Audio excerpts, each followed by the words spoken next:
211. Sinabi ni Yuan, bukas ng Lunes, humani ni Ben ang unang pwesto kay Yana, pagkatapos mag-away ni na Ben at Yana. Habang maraming tao doon, agad akong aakyat at akitin si Lance, tiyak na magagalit si Lance, pagkatapos ay tatalunin mo si Lance para umimik sa harap ng lahat. Lahat ay nasa utos ni Young Master Liao. Tumango si Harry Lee. Ngumiti si Shelton Liao at sinabing, Howlin, talunin mo si Lance bukas, hanggat kaya mo, iwanan mo lang siya ng bulok na buhay. Tumango si Harry Lee, Uncle Liao, Young Master Liao, ipaubaya mo na sa akin, tapos na ang magagandang araw ni Lance. Parehong nasiyahan sina Yuan Liao at Liao Buffalo, 40 milyon ang hindi ginasto sa walang kabuluhan. Umuwi sina Lance at Sally, hapon na. Matapos bumalik si Lance sa kanyang silid at maligo, sila ni Kent ay nanunood ng TV sa sala. Ang TV ay nag-uulat ng balita ngayong hapon tungkol sa pag-click ni Lance kay Danny Lin, ngunit ito ay tila ganap na hindi gaanong atmospheric kaysa sa eksena, sa mga balita na nag-uulat nito na parang isang normal na bagay. Siyempre, ang katotohanan na si Danny Lin ay inalis ng aso ay hindi binanggit sa balita. Gayunpaman, sa London Window Forum, nagkaroon ng sunog na nag-post tungkol sa eksaktong insidenteng ito ni Lance. Sa mga komento ng post na ito, maraming tao ang nakakairita, at habang ang ilan ay nagsabi na si Lance ay walang awa, marami pang iba ang nadama na si Danny Lin ay karapat-dapat dito, at ang ganitong uri ng rapist ay ang gustong kumpiskahin ang kanilang sandata sa pagpatay. Sa bahay ni Yvonne, nagkataon na nakita ni Yvonne ang fire post na ito at kinailangan niyang sabihin bilang paghanga, bagaman hindi maganda ang karakter ni Lance, ang kanyang gunting ay talagang napakalakas. Hired by me. Ngunit hindi mahalaga, pagkatapos talunin ni Ben si Yana bukas, si Ben ay magkakaroon ng maraming kaakit-akit, at linangin at aalagaan ko siya sa hinaharap, at sa lalong madaling panahon, magagawa ni Ben na maging dominante. Sa ospital, si Danny Lin ay na-resuscitate at nalagyan ng benda ng doktor, na kailangang humanga sa napakagandang hiwa ni Lance. Nagising din si Danny Lin, ngunit siya ay nasa ulirat, at ang tanging naiisip niya ay ang mukha ng aso sa hapon. Hindi niya alam kung pinakaayaw niya si Lance o ang aso. Sa oras na ito, naramdaman ni Danny Lin ang pag-agos ng ihi. Biglang naalala ni Danny Lin, paano siya napunta sa banyo. Sa pag-iisip nito, agad na tumingin si Danny Lin at may lumalabas na maliit na tubo mula sa gauze. May pumasok na nurse at nagtanong, kailangan mo bang umihi? Dahil wala ka ng tubo sa ihi at hindi na masyadong maginhawang umihi saglit, nang binandahan ka ng doktor, nilagyan niya ng maliit na hose. Para kapag kailangan mong umihi, maaari mong buksan ang gripo ng maliit na hose at mailabas mo ito. Napaka-convenient nito, katulad ng switch ng gripo. Tumingin si Danny Lin sa mahabang tubo ng tubig at sumigaw, ayaw niya ng tubo ng tubig. Galit na si Danny Lin, biglang binuksan ang gripo, ang ihi mula sa gripo ay nag-spray out, nag-spray sa nurse sa buong lugar, ito ay talagang napakaginhawa, sa hinaharap upang pumunta sa banyo, kailangan lamang niya ang gripo upang mabuksan. Maginhawa ay maginhawa, lamang hindi masyadong maganda.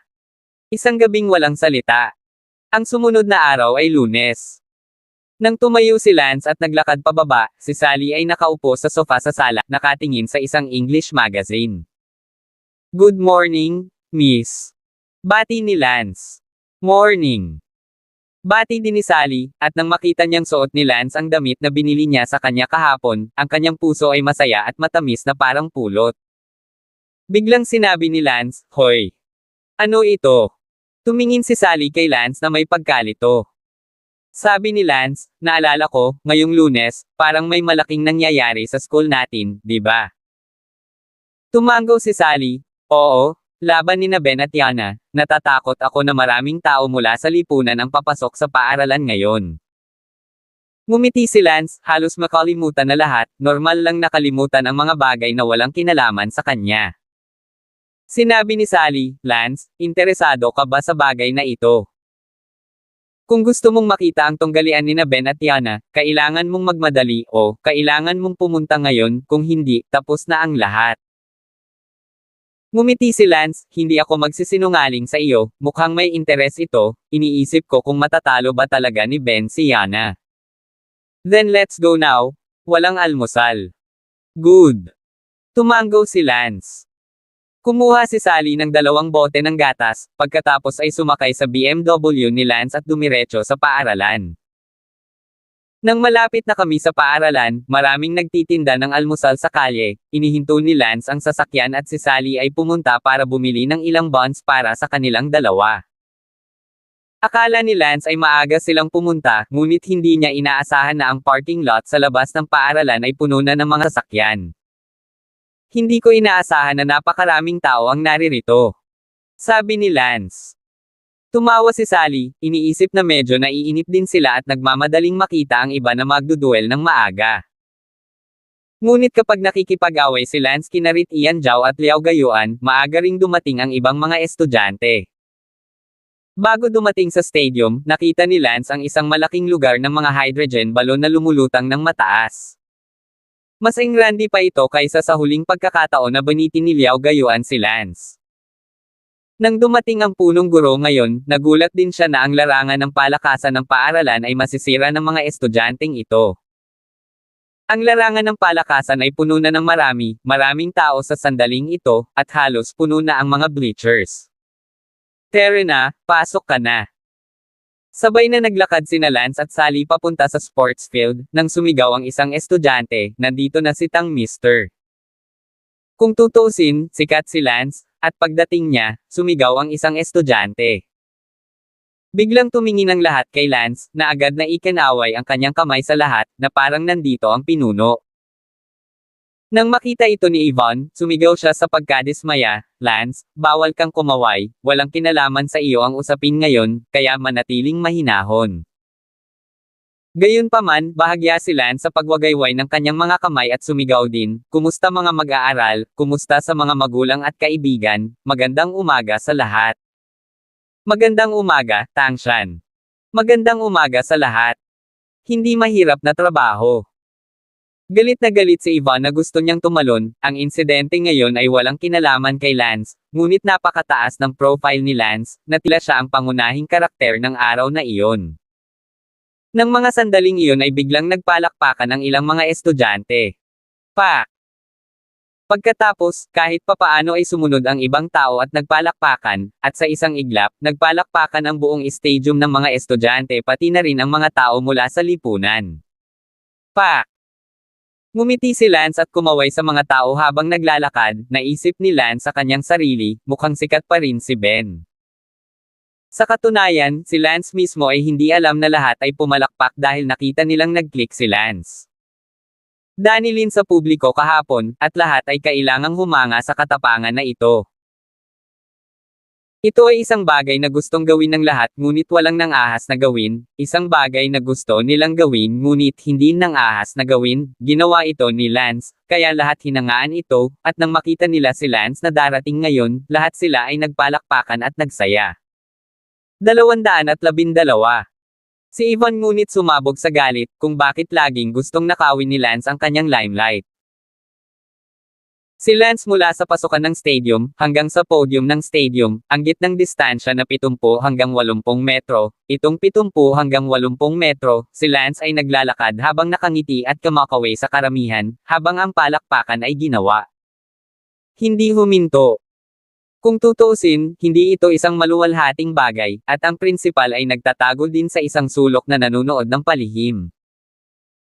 Hinailan ni Lance ang upuan at umupo sa podium, agad na lumapit si Yvonne sa galit at sinabing, bawal kayong umupo dito, hindi ito para sa inyo na maupo, mga watchers, humanap ng upuan. Ang kinatatayuan. Tanong ni Lance, kung gayon, sino ang maaaring maupo dito? Para sa malalaking tao ang maupo, tulad ko, tulad ni Ben. Ngumiti si Lance, ngayon mo lang nakita ang kasikatan ko, naglakad ako papasok at walang tigil ang palakpakan, hindi ba ako itinuturing na big shot? Lance, ang lakas ng loob mong banggitin ito sa akin. Nanlumo si Yvonne sa pag-iisip nito. Bakit hindi ko mailabas ito? Lance, Walang kinalaman sa iyo ang usapin ngayon, sino ba ang nagsabi sa iyo na magpakatanga ka rito, binabalaan kita, ngayon ay nananatiling low profile ka, naririnig mo ba ako? Nako, naiintindihan ko, hihihi.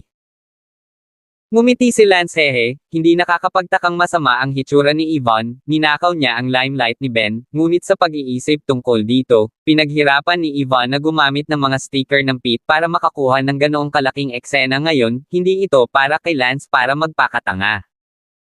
Si Yvonne ay lihim na tumawag kay Ben, kaagad kang lumabas ng stadium at pagkatapos ay muling pumasok sa stadium.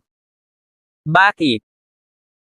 Ikaw ang bida sa palabas ngayon, hindi ka mapakinabangan ni Don, pansinin mo, magpakita ng momentum kapag papasok ka, tulad ng ginawa ni Don, at kumaway sa mga nakapaligid na manunood habang naglalakad ka papunta sa podium.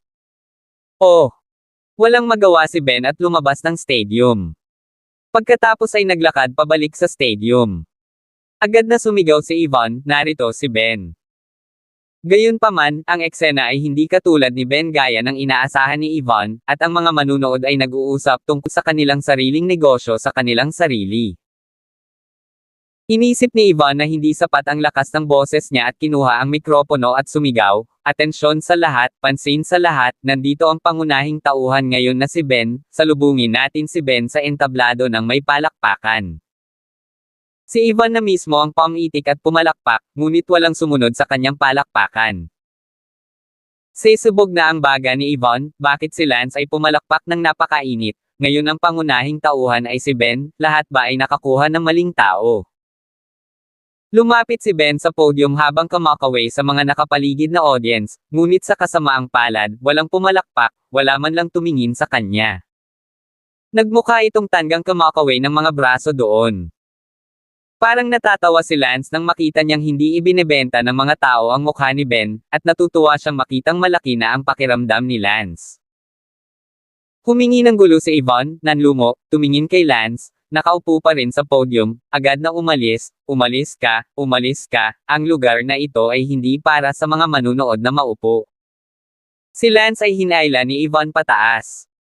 Sige, huwag mo nang hilahin, aalis lang ako, sino ba ang baalang maupo dito? Naghanda si Lance na umalis sa podium. Bounce up. Sa oras na ito, nakita ni Lance na dumating din si Bella, at agad na naglakad si Lance patungo kay Bella. Bella! Lumapit si Lance kay Bella at tumawag. Lance. Walang kamalay-malay na tumawag si Bella, pagkatapos lamang niyang tawagan ay napagtanto niya na ang pagtawag kay Lance ay medyo malabo ang tono, at namula. Ngumiti si Lance, okay lang, tatawagan na rin kitang Bella simula ngayon. Manam. Tuwang-tuwang tumango si Bella, biglang nakita ang damit na suot ni Lance, hindi ba't ito rin ang damit na binili ni Sally para sa kanya kahapon? Binili ba ni Sally itong damit mo? Tanong ni Kaylee Lee. Oo. Tumango si Lance. Hindi ba sinabi ni Sally na isuot mo ito pagkatapos mong labhan? Nako, gusto ko ang damit na ito, hindi ko ito lalaban, isusuot ko lang. Ngumiti si Lance, ito ang puso ng ginang, nagustuhan ito ni Lance, at hindi na makapaghintay na isuot ito. Malumanay si Bella medyo mapait sa loob, bumili din siya ng isa para kay Lance, sa kasamaang palad, hindi siya maglalakas loob na ibigay ito, kukunin niya ang damit na iyon at itatago sa kanyang tahanan magpakailanman. Sa katunayan, kapag pumunta siya sa pagtulog kagabi, hinawakan ni Bella ang damit na pinili niya buong hapon at umiyak, ito ay palaging isang bagay na siya lang ang nakakaalam. Matapos batiin ni Lance si Bella, tinawag siya ni Dylan at umupo sa isang upuan sa tabi niya. Di nagtagal, si Elsa ang personal na nagmaneho ng kotse at dinala ang kanyang kapatid na si Yana. Nandito na si Elsa. Sa isang sigaw, nakita ng lahat si Elsa na naglalakad papasok sa stadium. Ang pagkakakilanlan ng unang malaking kagandahan sa lungsod ng London ay hindi dapat pabulaanan. Sa sandaling makapasok siya sa stadium, ang buong stadium ay umungal. Tumaas at pumalakpak. Nakita ni Yvonne na nagpalakpakan muli ang lahat, talagang nabalisa, bakit pumasok si Ben sa stadium at hindi nagbigay ng kaunting palakpakan. Sa likod ni Elsa, mayroon ding taong sumusunod. Ito ay ang kanyang kapatid na si Yana. Tanging si Yana ay nakasuot ng maskara ng balat ng tao, naglalakad kasama si Elsa. Sa kaibahan, ito ay talagang pangit. Napakaganda ni Elsa, bakit ang pangit ng kapatid niya? I also think it's strange. Her sister is so beautiful, it's reasonable to say that her sister can't be any worse. Hindi mo alam, hindi ba? Hindi si Yana ang tunay na kapatid ni Elsa, pinsan siya, ngunit ang kanilang mga pinsan ay sobrang malapit sa isa't isa, hindi na sila naiiba sa mga tunay na kapatid. Sa gitna ng talakayan ng lahat, umupo sina Elsa at Yana sa mga stand na pinakamalapit sa stadium, at hindi pumunta sa podium, na parang walang nang ahas na pumunta sa podium para maupo, at sa hindi malamang dahilan, kahit si Song Daitian ay nakasilip sa isang maliit na sulok ng stadium. Ang stadium ay naging mas masikip at hindi nagtagal ay napuno. Sa sandaling ito, sa isang sulok ng stadium, si Yuan Liao, Liao Buffalo, at ang bodyguard ni Yuan Liao na si Harry Lee, ay tahimik na nakatayo doon. Lumipat ang tingin ni Yuan sa isang tiyak na kinatatayuan, si Lance, na mukhang nanunood ng saya, at ngumuso si Yuan, Lance, tiyak na hindi mo alam na may malaking problema ka ngayon. Tumingin din si Liao Buffalo kay Lance na may malungkot na tingin at sinabing, ang paghihiganti ng aking anak na binugbog at pinahiyan niya sa publiko noong nakaraang pagkakataon ay dobleng ibinalik sa kanya ngayon. Tiningnan ng bodyguard na si Harry Lee si Lance at sinabing, siya ba ang Lance na iyon? Ha? Akala niya ay may 3 ulo at 6 na braso, ngunit isa lang siyang ordinaryong tambay. Tiningnan ni Elsa ang masiglang eksena at sinabi sa kanyang kapatid na babae, Yanner, magmadaling lumabas at tapusin si Ben, huwag makaapekto sa normal na kaayusan ng paaralan, matapos ng maaga at ang mga estudyante ay babalik sa klase ng maaga. 213. Mabuti. Sa isang tango ng kanyang ulo at isang punto ng kanyang mga paa, si Yana ay tumakbo mula sa kinatatayuan patungo sa gitna ng stadium. Tumahimik ang sports field. Ben, lumabas ka? Ako, si Yana, ay matagal nang hindi nakikipaglaban sa sinuman mula sa paaralan, tingnan ko kung talagang malakas ang unang taong maglakas loob na hamanin ako ngayon. Sabi ni Yana, na dumudulas ng isang slim sword hilt sa kanyang manggas, na may swoosh, isang matalim na sword hilt ang lumabas, ang paggalaw ay napakabilis at pare-pareho, medyo maganda sa poster napakadalubhasa. Ang mga mata ni Lance ay tumingin kay Yana, mula sa kanyang paglipad na postere at iba pa, maaaring husgahan ni Lance ang lakas ni Yana, talagang malakas, karapat-dapat na maging una sa listahan ng eksperto sa henyo ng Palanan High School, maraming beses na mas malakas kaysa sa pangalawang lugar. Na si Fang Shu. Agad na sinabi ni Yvonne kay Ben, ikaw ang bahala, halika na. Sa isang tango, tumalon si Ben sa magkabilang paa at bumaril mula sa podium, bumaril ng 7 o 8 metro ng sabay-sabay, pagkatapos ay lumapag sa lupa gamit ang isang takong, pagkatapos ay isang espada ang biglang lumitaw sa kanyang kamay at lumipad sa gitna ng stadium sa isang kisap mata. Natahimik ang lahat, tanging sina Ben at Yana lang ang nakatayo sa gitna ng stadium, isang silangan at isang kanluran, mga 20 metro ang layo sa isa't isa. Ngumiti si Yana, hindi masama, mas malakas pa nga sa Fang Shu na iyon, hindi nakakagulat na naglakas loob siyang hamanin ako. Napabuntong hininga si Ben, huwag mo akong ikumpara kay Fang Shu, ay hindi hihigit sa isang pangalawang hakbang. Si Fang Shu, na nakatayo sa karamihan ng mga oras na ito, ay mukhang malungkot at nagmura, grass malik si Ben, kailan mo ba ako natalo sa isang galaw at isang segundo? Si Fang Shu ay naging napakaloki kamakailan, higit sa lahat dahil siya ay binugbog ni Lance noong araw na iyon at hindi na nang ahas na maging high profile. Ngunit hindi ko inaasahan na babanggitin ni Ben ang kanyang pangalan para tapakan. Sa napakalaking eksena, biglang napuno si Fang Shu ng sama ng loob kay Ben. Isang segundo upang tandaan na basahin ang libro. Bahagyang ngumiti si Yana, ito ay isang ngiti na puno ng kumpiyansa. Itinaas ni Yanaton ang kanyang espada, ang kanyang kahangahangang katawan na ipinakita. Maraming tao ang naawa na ang napaka-sexy at matambok na katawan ni Yana ay ipinare sa isang mukha na napakakaraniwan, kahit medyo pangit. Halika, Ben. Sabi ni Yana. Agad na sumugod si Ben patungo kay Yana. Ini-click din ni Yana ang kanyang mga paa, inilapat ang kanyang gun, at lumipad sa damuhan. Dang!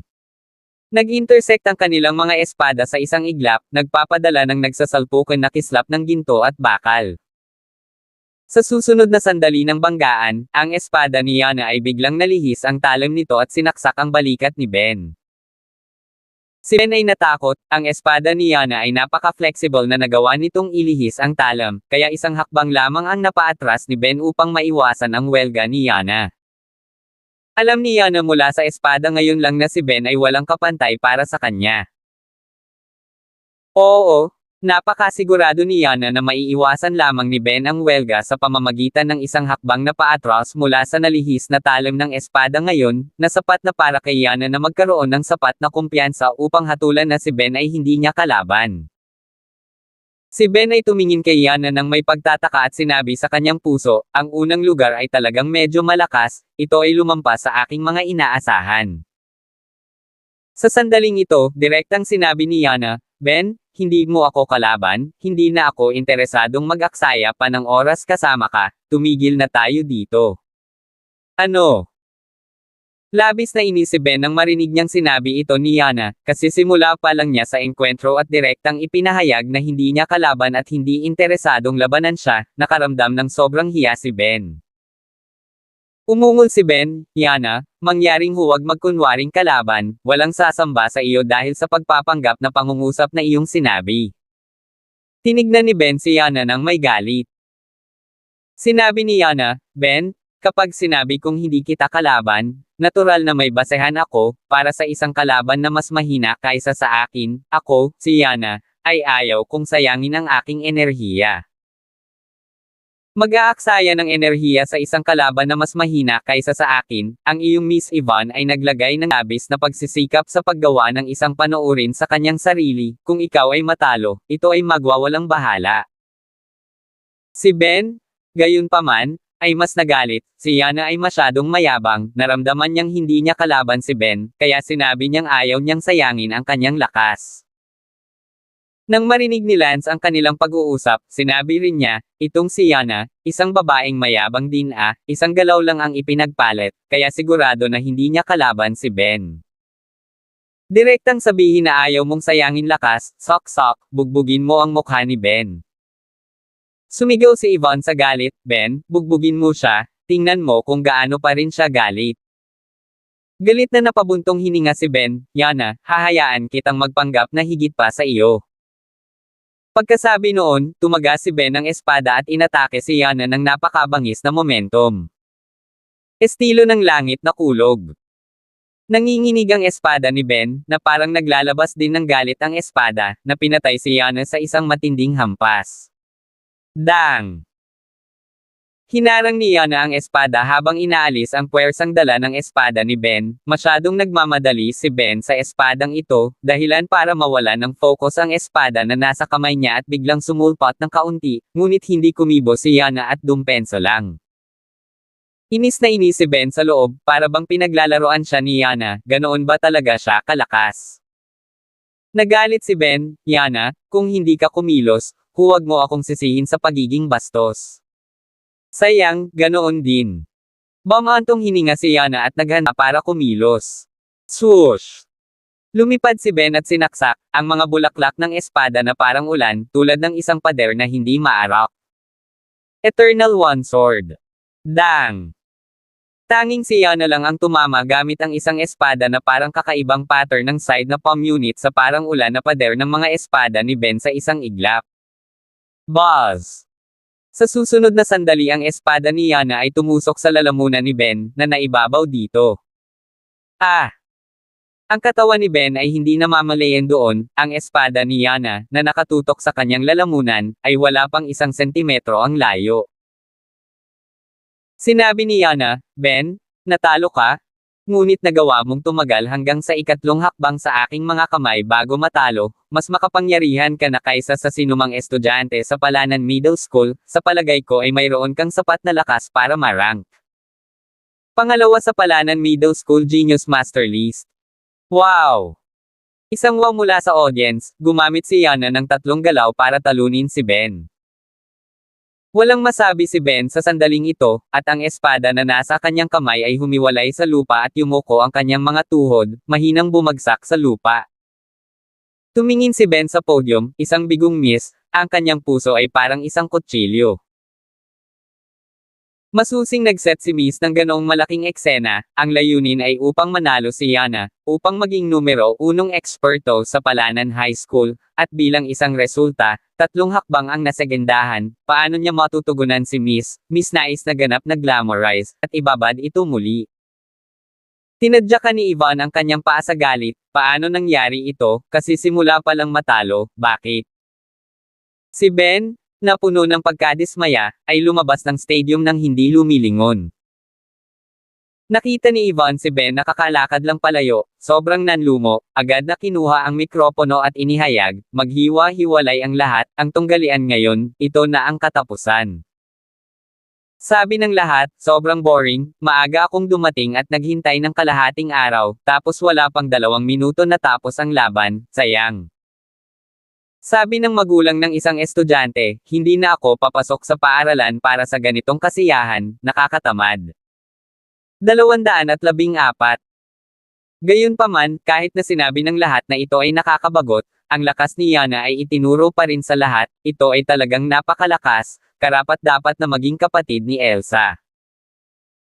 Naglakad pabalik si Yana kay Elsa, nakangiting sabi ni Elsa, tingnan mo, nagpapanggap ka na naman sa paaralan, nasabi ko na nawala ng kalaban-laban mo, at iniisip mo pa rin iyon. May kalaban ka sa maliit na lugar na ito ng Palanan Middle School.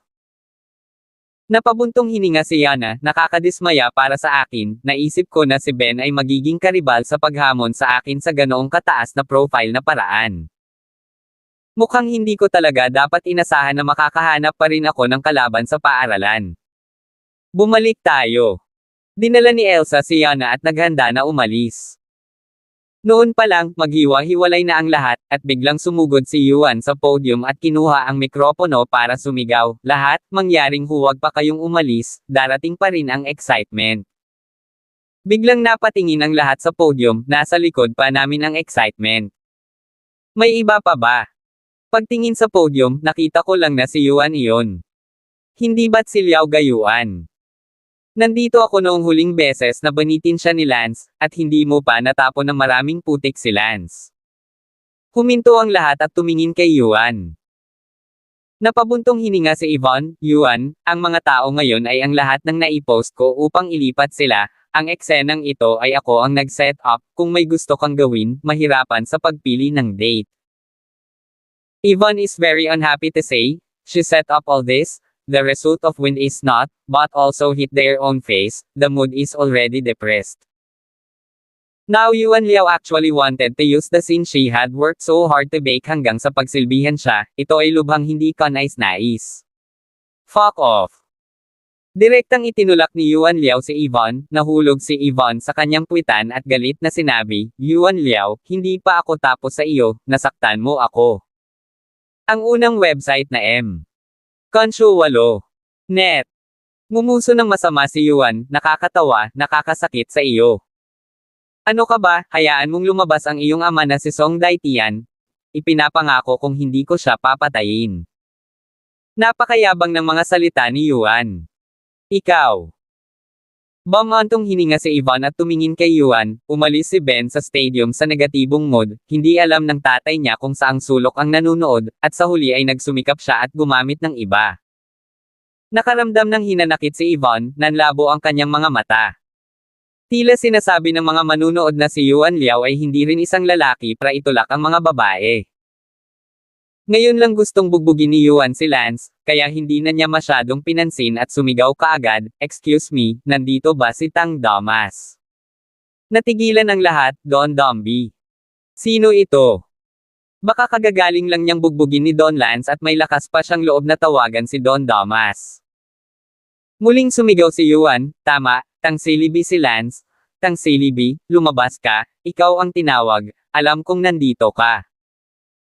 Narinig ng madla ang pangalan ni Lance at naging interesado, hindi, mas interesadong maging tiyak kaysa sa tunggalian ni Ben at Yana ngayon lang. Mismong si Lance ay hindi inaasahan na si Liao Gayuan na naman ang nagsusungit sa kanya, akala niya ay walang kinalaman sa kanya ang pangyayari ngayon, siya ay isang manunood lamang, ngunit hindi niya inaasahan na ito ay may kaugnayan muli sa kanya. Lance, walang pagpipilian, napakaraming tao ang narito, kinailangan ni Lance na ipakita muli ang kanyang mukha. Tumalon si Lance mula sa stand, tumayo sa stadium, tumingin kay Yuan Liao sa podium, at sinabing, Yuan Liao, bakit mo ako hinahanap? Nakita na ngayon ni Yuan Liao ang kalmadong hitsura ni Lance, 10,000 na malungkot, talagang gustong pumunta sa kanya para kumain ng dumi. Sinabi ni Yuan Liao kay Lance, silitang. Huwag kang tumakbo kung may lakas ka ng loob ngayon. Yuan, napakabilis ba ng huling sakit? Tanong ni Lance, hindi alam ni Lance kung bakit siya biglang naging mayabang ngayon. I'm good you idiot Lance, mayabang ka pa, makikita ko kung gaano kayabang mamaya. Ibinigay ni Yuan Liao ang gitnang daliri kay Lance, lahat ay nagulat nang makita itong mayabang na hitsura ni Yuan Liao, ang mga kasanayan ba sa martial arts ni Yuan Liao ay napabuti ng husto sa loob lamang ng ilang araw. Nakita ni Lance na si Yuan Liao ay hindi nakakita ng ganoong kanga sa loob ng ilang araw, ngunit isang subo din ng isang tang-idiot kaysa, at sa kanya upang ibigay ang gitnang daliri, tingnan ang pakiramdam ng labis na pagkabalisa. Nakalimutan na yata nitong apo ang mga pangyayari noong nakaraang linggo. Ang kumpanya ay nasa proseso ng pagbuo ng bagong produkto sa nakalipas na 2 taon, at nagtatrabaho sa pagbuo ng bagong produkto sa loob ng mahabang panahon. Magsasalita na sana si Yuan, tang-tanga. Pa! Biglang, isang piraso ng putik ang lumipad at direktang lumipad sa bibig ni Yuan, pinatigas ang kanyang mga salita. Ma'am! Sabay-sabay na nanlaki ang mga mata ni Yuan, na para bang may malaking subo sa kanyang bibig. Agad na naalala ni Yuan ang pakiramdam ng araw na iyon, kaya hindi na niya kailangang isipin ang tungkol dito para malaman na ito ay putik, at agad na ipinasok ang kanyang daliri sa kanyang bibig para ay buckle ito, buckle yung masyadong mabilis, na maaaring may kung ano. Gawin sa katotohanan na siya ay may karanasan, pagkatapos ng lahat, siya ay buckled putik lamang noong nakaraang linggo. Wow! Ang lahat ng mga nanunood sa eksena ay natigilan sa kanilang mga panga, si Yuan ay walang kapantay na mayabang sa isang segundo, at sa susunod ay kumakain siya ng putik.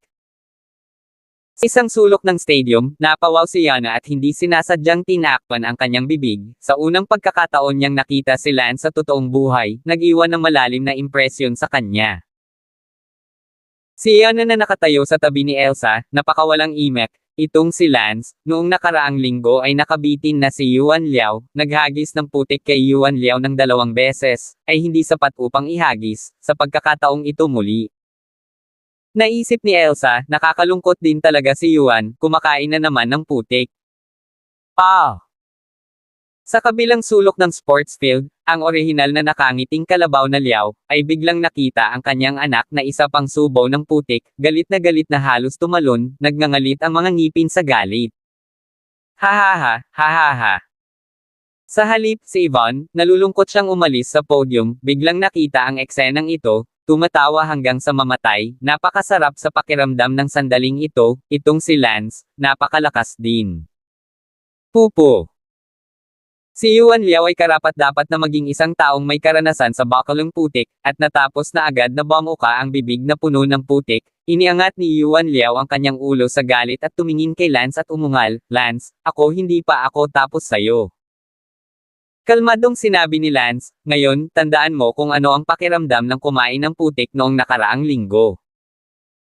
Kung hindi mo pa rin naaalala, maaari kitang bigyan ng isa pang bola ng tubig upang matulungan kang mas mabilis na maalala. Sa sandaling ito, isang lalaki na humigit kumulang 25 o 26 na taong gulang, ay umakyat sa podium at inabot kay Yuan Liao ang isang bote ng tubig, habang tinatapik ang balikat ni Yuan Liao at maaliwalas na sinabi, Young Master Liao, magmumog ka muna ng tubig, at ipaubaya sa akin ang lahat pagkatapos nito. Itinuro ni Yuan Liao si Lance habang siya ay nagmumog at umuungal, tuyuan siya hanggang mamatay, tuyo siya hanggang mamatay. Ngumiti si Harry Lee at sinabing, natural iyon. Lahat ay naguguluhan na napatingin sa binata, sino siya? Nang maguluhan ang lahat, nagsalita ang kabataang iyon, tumingin kay Lance at sinabing, Lance, matagal ko nang narinig ang pangalan mo, at siguradong magaling kang humahawak kapag nakikita kita ngayon. 215. Tanong ni Lance, gusto mo rin bang kumain ng putik? Ikaw. Galit na galit ang puso ni Harry Lee. Kung gusto mo ring kumain ng putik, sabihin mo lang ito ng mabilis at huwag magsalita ng maraming magalang na salita. Sabi ni Lance. Mapanghamak na sinabi ni Harry Lee, sa iyo, wala kang ganoong kakayahan para kainin ako ng putik. Pa!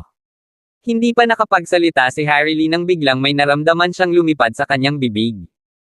Sinabi ni Lance, sabihin mo, magpatuloy sa pagsasalita. Pupo. Napuno ng galit si Harry Lee at mabilis na niluwa ang putik sa kanyang bibig. Sasabihin niya, dahil wala ka pang kakayahan para kainin ako ng putik, ngunit bilang resulta, ang lumipad ang putik sa kanyang bibig bago siya matapos magsalita. Harry Lee ang galit na iyon, lahat ng ito ay dahil sa pabaya niya, kung hindi, paano siya itatapon ni Lance? Ang mga tao ay hindi alam kung ano ang sasabihin sa sandaling ito, inisip na si Yuan Liao ay nakahanap ng isang mas makapangyarihan, ngunit sino ang nakakaalam na sa isang kisap mata ay nakakain din siya ng isang subo ng putik. Yuan Liao nakita ang kanyang bodyguard din kumain ng putik, biglang nadama kaya nahihiya, siya kumain ng putik kahit na, ngunit siya Harry Lee din sumunod sa kumain ng putik kung ano ang nangyayari, hindi nais na matalo ang Lance. Galit na galit ang puso ni Harry Lee, namumula at sumisigaw, Lance, ako, Harry Lee, huwag kang papatayin ngayon, susundin ko ang iyong apelyido, huwag tumakbo kung may lakas ka ng loob. Gulat na gulat ang mga tao, parang galit talaga sa sukdulan, lahat sila ay nagbanta na papatayin. Tandaan ang URL. Konsyo 8. Net. Tumawa si Lance at sinabing, idiot. Ang pagbulyaw ni Lance ay lalong nagpagalit kay Harry Lee, dahil ang nakakalokong parirala ni Lance ay parang hindi niya ito sineseryoso at tinutuya siya. Pupuntahan kita, walang pipigil sa akin ngayon, papatayin ko siya. Lance, huwag kang tumakbo kung may lakas ka ng loob. Galit na sigaw ni Harry Lee. Noon lang, isa pang bola ng putik ang lumipad pataas mula kay Lance. Napabuntong hininga si Lance, damn you, hanggang kailan mo ba ako hihintayin? Naghihintay pa rin ang lahat na bumalik sa klase, hindi ka ba matalas, daldal ng buong grupo at hindi ka nakikitang gumagalaw. Umarte ka . Pinunasan ni Harry Lee ang putik sa kanyang mukha, na galit na sa sukdulan.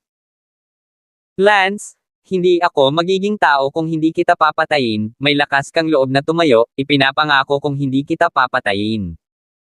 Pagkasabi noon, naglakad si Harry Lee patungo kay Lance.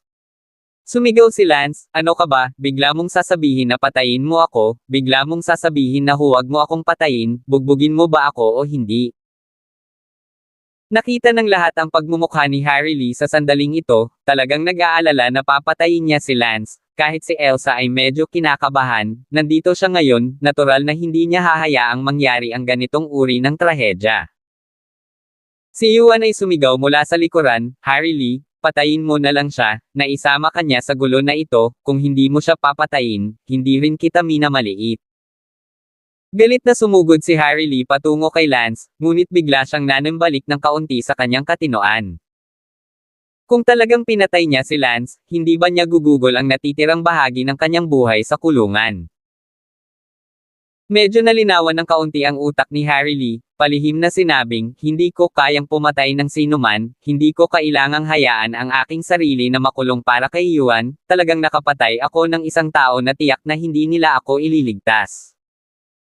Lance, that idiot, I told him to stand and don't go, tumayo talaga siya at hindi pumunta, tanga hindi tatakbo . Ngunit mahirap sumakay ng tigre, kinailangan ni Harry Lee na magmadali at patayin si Lance. Hindi nagtagal ay sumugod si Harry Lee sa harap ni Lance. Hindi gumawa ng unang hakbang si Lance, hinayaan siyang mamatay muna ni Lance at nakita niya kung paano niya pinatay ang kanyang sarili. Nagalit si Harry Lee, Lance, gusto mo ba talagang pilitin akong patayin ka? Haha, hindi naman sa pinipilit kita, kundi wala kang kakayahan. Natigilan si Lance. Lance, Noong una ay gusto lang kitang bugbugin ng kalahating kamatayan, ngunit itinutulak mo ako ng husto, hindi ko alam kung ako mismo ang papatay sa iyo kung ako ay na-corner.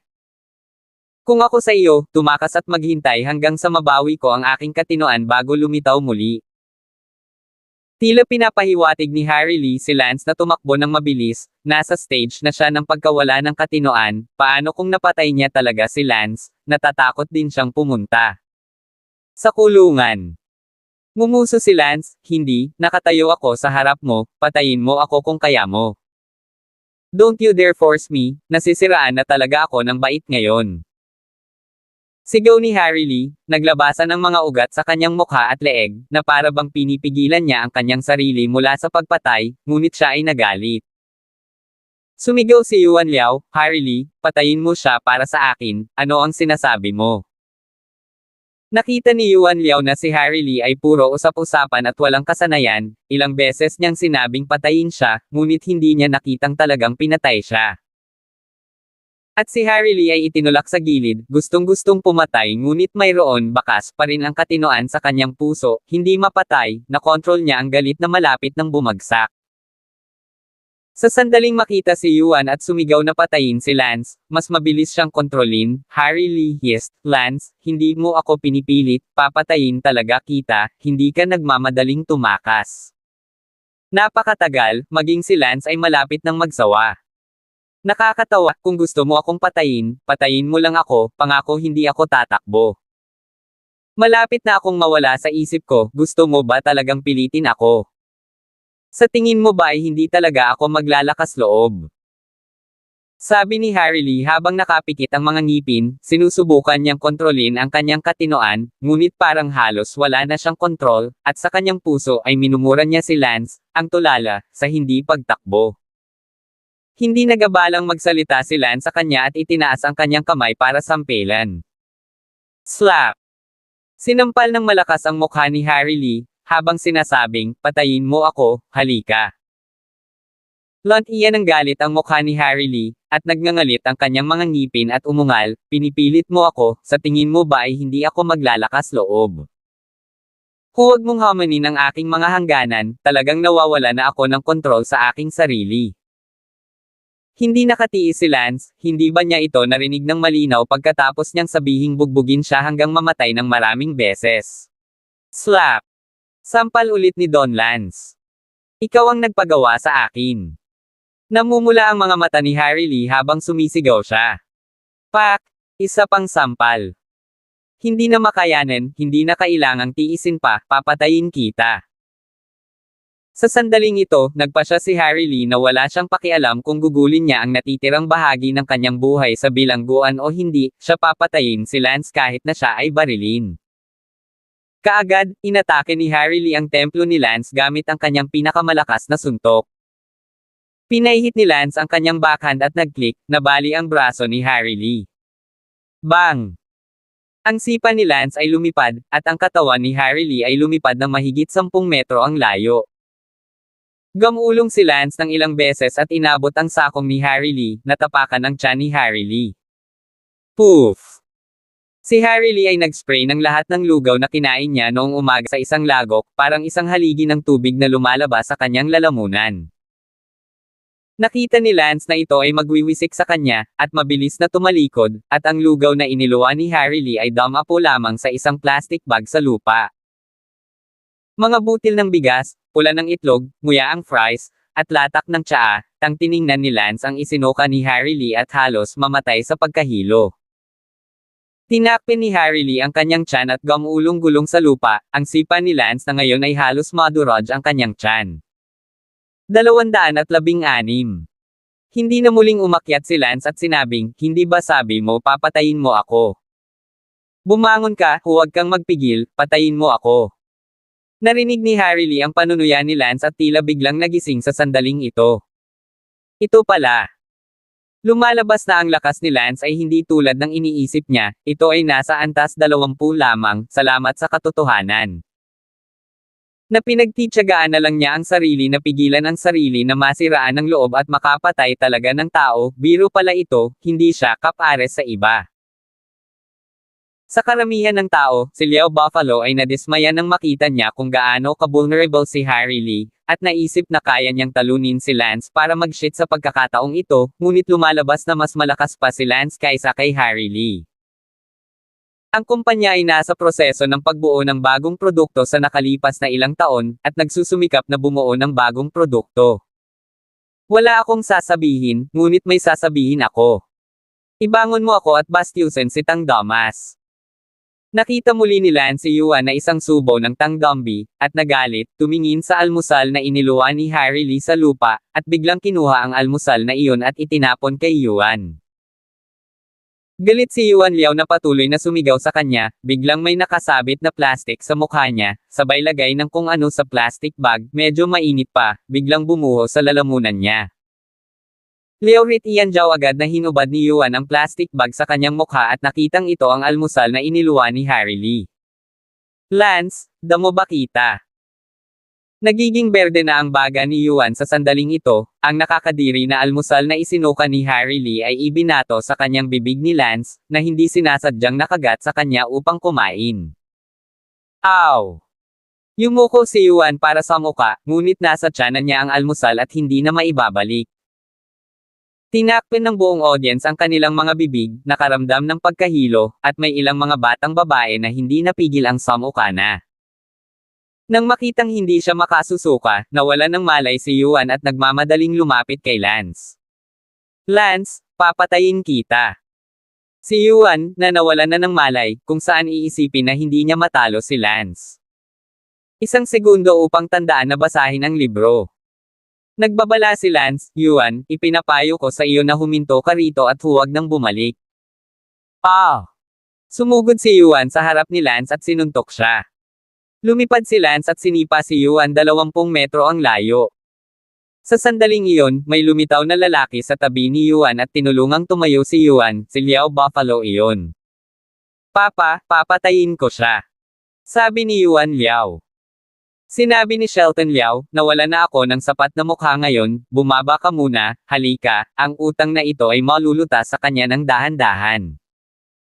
Pagkatapos sabihin iyon, naglakad si Shelton Liao patungo kay Lance. Lance! Kinagat ni Shelton Liao ang kanyang mga ngipin at sinabi. Tumingin si Lance kay Shelton Liao at nagtanong, may mali. Lance, sunod-sunod mong binubuli ang anak ko, hindi maaayos ang account na ito. Sinabi ni Lance, Leo Buffalo, hindi ka bulag, hindi ba? Hintayin mo ako. Kumikislap ang mga mata ni Shelton Liao na may layuning pumatay. Hindi ba ako tatayo dito at maghihintay? Naiinis na sabi ni Lance. Tumingin si Shelton Liao kay Harry Lee at sinabing, bigo mo ako. Tito Liao, pasensya na, hindi ko rin akalain na ganoon pala siya kalakas. Si Liao Shuinyo ay mukhang malungkot at sinabing, huwag mo na akong masyadong ipaliwanag, umalis ka sa London City. Liao.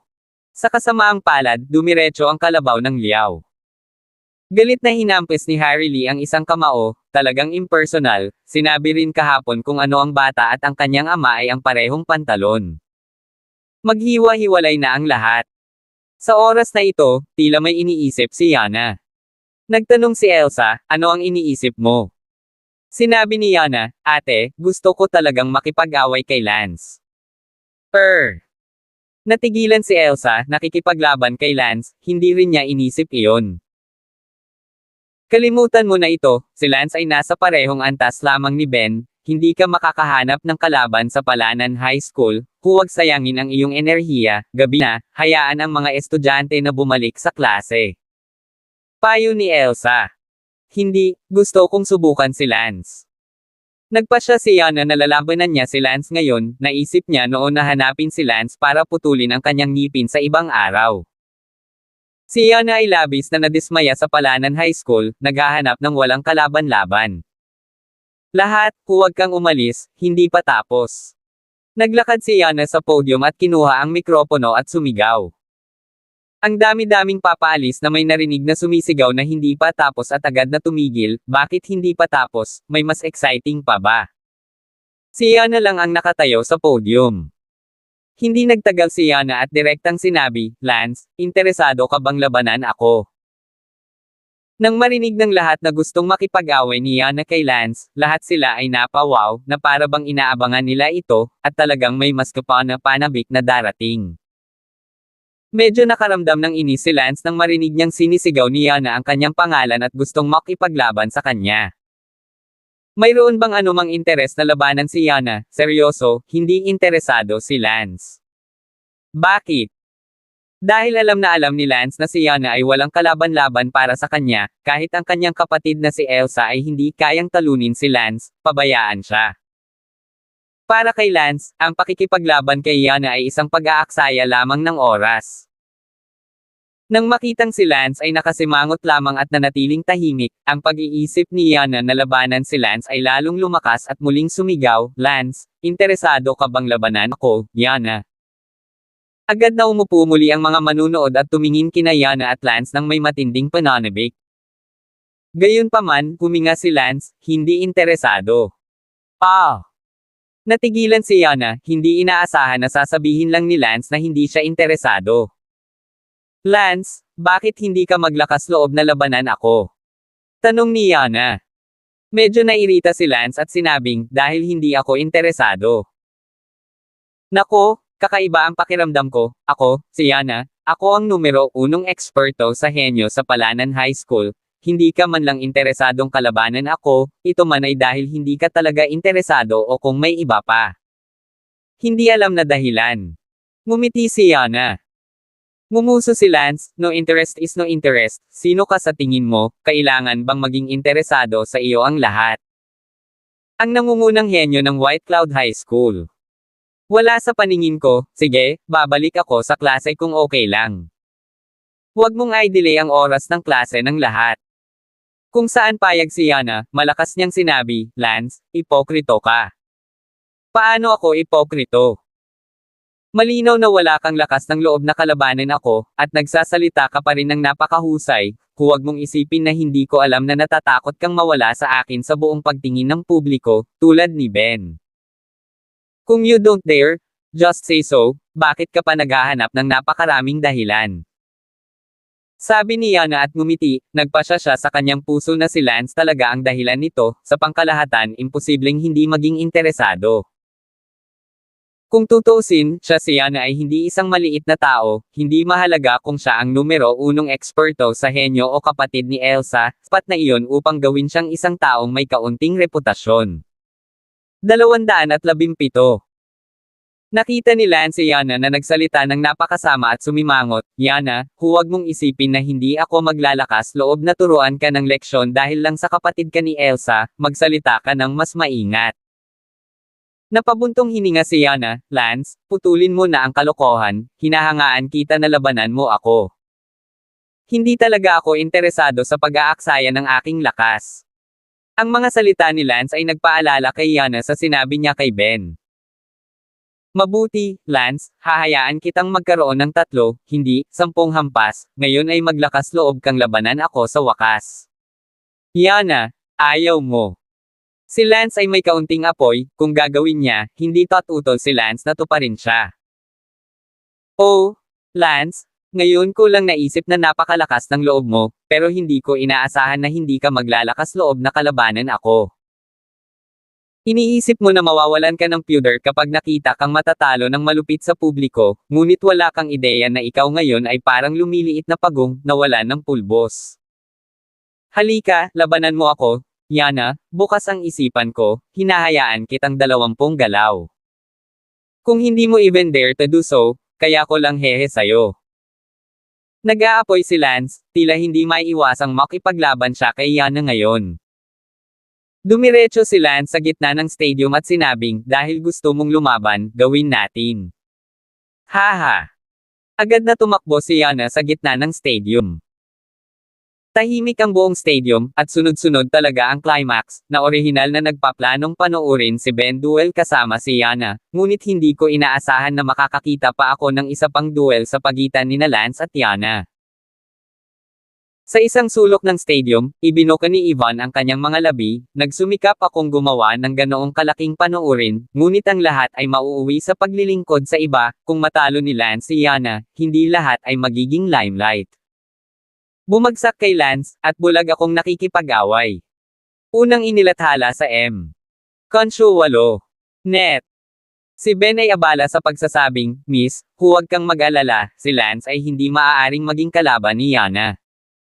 Paano mo malalaman na hindi ito ang kalaban ni Yana?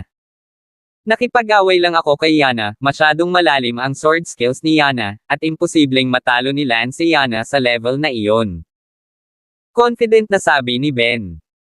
Nakahinga si Yvonne nang marinig niya iyon, kung hindi ay magiging abala siya at ang limelight ay muling kunin ni Lance.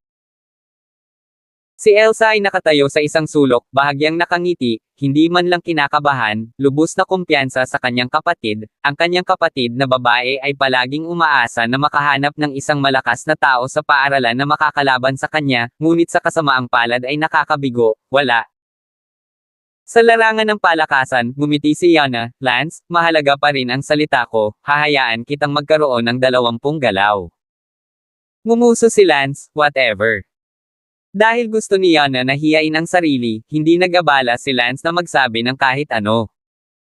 Lance, pagkatapos ay kumilos ka, dahil hahayaan kitang gumawa ng 20 galaw, hindi muna ako gagawa ng anumang galaw.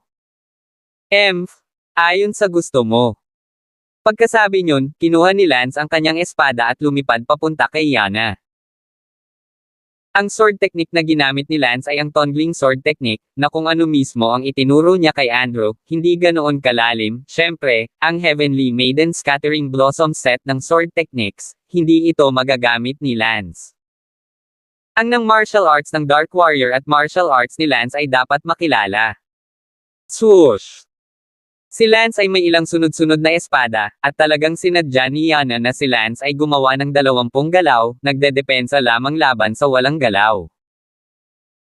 Gayunpaman, ang mga kasanayan sa espada ni Lance ay hindi mukhang mahina, at ang paggalaw na ito ay lumabas, halos hindi ito naiwasan ni Yana. Ngunit, sa pagtingin sa ibaba, siya ay may butas sa kanyang damit, at maging ang kulay ng kanyang bra ay makikita. Nagulat si Yana. Sa sulok ng sports field, nagulat din si Elsa, sa unang pagkakataon na nakita niya ang kanyang kapatid na natalo ng husto, at ang kanyang damit ay napunit pagkatapos lamang ng isang galaw.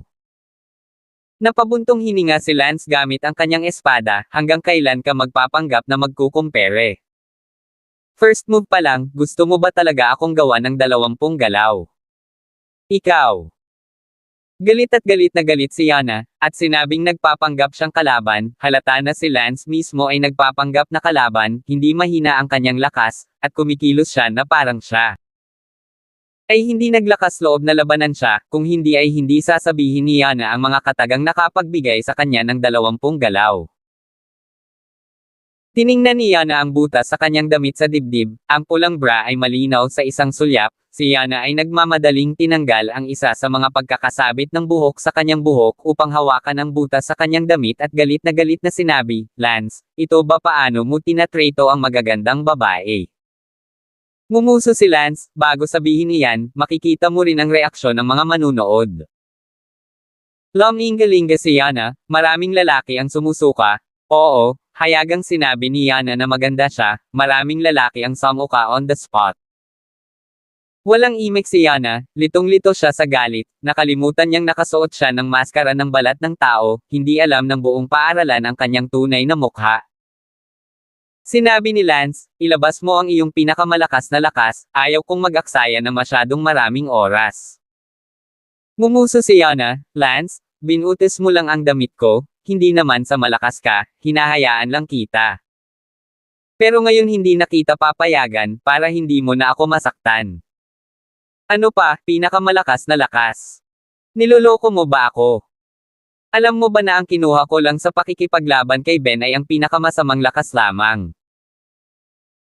Maraming tao sa stadium ang nabigla sa mga salita ni Yana, kaya ang labanan ni Ben at Yana ngayon lang, si Yana ay naglabas lamang ng pinakamasamang lakas, ngunit gayunpaman, ginamit ni Yana ang kanyang pinakamasamang lakas at tinalo si Ben sa 3 hakbang. Oo naman, napakalakas ni Yana, at saglit, napuno ng papuri ang stadium. Ngunit si Ben sa isang sulok ng stadium ay galit na galit, "Yana ang pangit na Poki, kung gusto mong makipag-away kay Lance, lumaban ka lang, at kailangan mo akong hilahin palabas at tapakan ang mukha ko ng isang beses." Narinig ni Lance na sinabi ni Yana na noong nakipag-away siya kay Ben, inilabas lamang niya ang kanyang pinakamasamang lakas, at walang bakas sa kanyang mukha, na ikinagalit ni Yana. Si Lance man lang ay naglabas ng nagulat na ekspresyon. Ngumuso si Yana, "Sige Lance, kung gayon, magkaroon tayo ng patas na laban, gagamitin ko ang eksaktong parehong mga galaw na ginamit ko sa aming tunggalian kay Ben." Whatever. Walang pakialam si Lance kung gaano kalakas ang ginawa niyang hakbang. Swoosh! Ikinumpas ni Yana ang kanyang espada at lumipad pataas sa kanyang mga daliri sa paa, ang kanyang espada ay tumusok ng diretso sa noo ni Lance. Ito ay tila isang napakasimpleng tuwid na ulos, ngunit naglalaman ito ng napakaraming swordsmanship sa loob nito, kahit saang anggulo mo hinarangan. Ang kanyang espada mula sa, "Ikaw ay masugitan," at si Ben ay natalo ng kanyang espada noon. Gayunpaman, ang psychic sword technique ni Lance ay tumama kay Yana na parang may kaluluwa ang espada, at ang espada ni Yana ay agad na nawasak, habang ang espada ni Lance ay umabot sa takong ni Yana sa isang kisap mata. Hindi gumalaw si Yana, isang talas ang nakasara sa kanya, ang espada ni Lance ay nakatutok mismo sa kanyang lalamunan, at ang talas ay nagparamdam sa kanya ng panginginig ng kanyang katawan. Nagulat ang buong pulutong nang makitang inuro ni Lance ang lalamunan ni Yana sa isang galaw. Maging si Elsa ay nakaramdam ng hindi kapani-paniwala, ang sword move na iyon ay ginawa ng kanyang kapatid, bagamat hindi ito ang pinakamalakas na galaw, hindi ito masyadong masama na ito ay nabasag ni Lance at itinutok sa kanyang lalamunan gamit ang isang espada. Tanging si Lance lang ang huminga, "Kung patuloy mong ilalabas ang iyong pinakamasamang lakas, huwag mo akong sisihin sa pagiging bastos." 218. Namuti ang mukha ni Yana, ang mga salita ni Lance ay tila kirot sa kanyang puso, siya ay palaging isang mapagmataas at tiwala na tao, siya lamang ang nagsabi nito sa iba, walang sino man ang nagsabi ng gayon sa kanya. "Mabuti, Lance, ituring mo akong minamaliit ka." Inilayo ni Lance ang kanyang espada at napaatras ng ilang hakbang, hindi niya sinamantala si Yana. Hindi nang-ahas si Yana na maliitin si Lance sa pagkakataong ito at handa siyang ipakita ang kanyang pinakamalakas na lakas. Langya 9 style. Si Yana ay kasinggan ng isang lunok nang muling pinatay niya si Lance, at sigurado, ang kanyang espada ay hindi maihahambing sa kanyang ginamit, ang kanyang espada chi ay bumuo ng kakaibang pattern, na para bang ito ay pupunitin ang espada ni Lance. Dang dang dang. Hinawakan ni Lance ang espada sa kanyang kanang kamay, habang ang kanyang kaliwang kamay ay nanatiling hindi nagalaw, ibig sabihin na ang isang kamay ay nakahawak lamang sa espada upang labanan si Yana.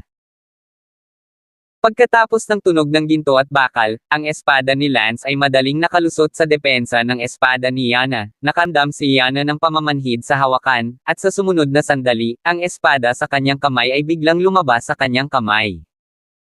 At minsan muli, ang espada ni Lance ay nakatutok sa kanyang lalamunan. Ah! Ang katawan ni Yana ay hindi lang nanginginig sa mga sandaling ito, ngunit ang kanyang katawan ay nanlalamig. Kung siya ay itinuro lamang sa kanyang lalamunan ng espada ni Lance, ito ay dahil ito ay hindi isang napakalakas na galaw, ngunit ngayon ang galaw na ito, na isa na sa pinakamalakas niyang galaw, ay binasag pa rin ni Lance ng sabay-sabay, at maging ang espada ay lumipad palabas. Mapatla ang mukha ni Yana, hindi makapaniwala. Itinuro ni Lance ang lalamunan ni Yana at sinabing, "Yana, pinagtatawanan mo ako, hindi ba? Sinabi ko lang sa iyo na gawin mo ang iyong pinakamalakas na galaw, at nagpapanggap ka pa ring nakikipagkompetensya sa akin sa pamamagitan ng pagkuha out such a lousy move, sino ang gusto mong harapin? Ikaw." Mamamatay na si Yana sa galit, sinasabi ba ni Lance na nakagawa pa rin siya ng kalokohang panloloko, sarcasm ba iyon?